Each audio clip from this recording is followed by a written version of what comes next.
25 വർഷത്തെ സേവന പരിചയമുള്ള ടെക്നീഷ്യന്മാർ, കൂടാതെ എല്ലാ ടെസ്റ്റുകൾക്കും 15% വിലക്കിഴിവും. വൈറ്റമിൻ ടെസ്റ്റുകൾക്ക് പ്രത്യേക പാക്കേജും ഇവിടെ ലഭ്യമാണ്. വേഗമാകട്ടെ, ഈ അവസരം പ്രയോജനപ്പെടുത്തൂ. Karunya diagnostic clinical laboratory, Ottapalam. LDF തിരിച്ചുവരിക തന്നെ ചെയ്യുമെന്ന് കെ രാധാകൃഷ്ണൻ MP.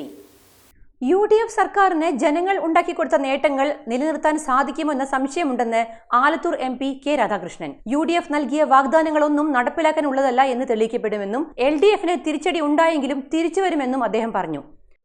UDF വന്നാൽ എന്തും സംഭവിക്കും എന്നുള്ളതിന്റെ ചർച്ചയാണ് ഇപ്പോൾ നടന്നത്. തീർച്ചയായിട്ടും അത് കൂടുന്നതില്ലാതെ കുറയാൻ വേണ്ടി പോകുന്നു.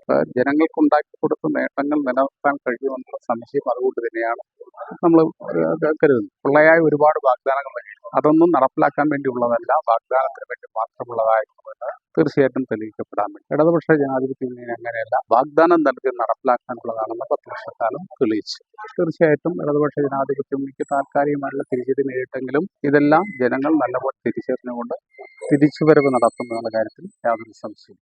തൃശൂർ, പാലക്കാട് ജില്ലകളിൽ വലിയ കുത്തൊഴുക്കുണ്ടാക്കാൻ സാധിച്ചിട്ടില്ല എന്നും തൃശൂരിൽ 9 സീറ്റും പാലക്കാട് 7 സീറ്റും നിലനിർത്താൻ സാധിച്ചിട്ടുണ്ടെന്നും ആലത്തൂർ പാർലമെന്റ് മണ്ഡലത്തിലെ ഒരു നിയമസഭാ മണ്ഡലം മാത്രമാണ് നഷ്ടമായതെന്നും അപരൻ വോട്ട് പിടിച്ചില്ലായിരുന്നെങ്കിൽ ചിറ്റൂരും നിലനിർത്താൻ കഴിയുമായിരുന്നു എന്നും അദ്ദേഹം വ്യക്തമാക്കി.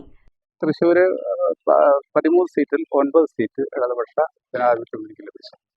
അതുപോലെ തന്നെ പാലക്കാട് 12 സീറ്റിൽ 7 സീറ്റും ലഭിക്കുകയുണ്ടായി. ഒന്നോ രണ്ടോ സീറ്റ് പോയത് ഒരുപക്ഷെ അപരൻ വന്നില്ലായിരുന്നെങ്കിൽ ചിറ്റൂര് സീറ്റ് ജയിക്കുമായിരുന്നു. ഇന്ത്യയിലെ മറ്റ് സംസ്ഥാനങ്ങളെ അപേക്ഷിച്ച് ക്ഷേമപ്രവർത്തനം, ആരോഗ്യം, വിദ്യാഭ്യാസം തുടങ്ങിയ മേഖലകളിൽ വലിയ മുന്നേറ്റം നടത്താൻ LDF സർക്കാരിന് സാധിച്ചു എന്നും അദ്ദേഹം പറയുന്നു.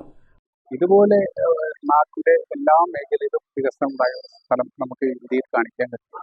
ഇതുപോലെ ക്ഷേമപ്രവർത്തനം നടത്തിയ ഇന്ത്യയിൽ സ്ഥലമുണ്ടോ?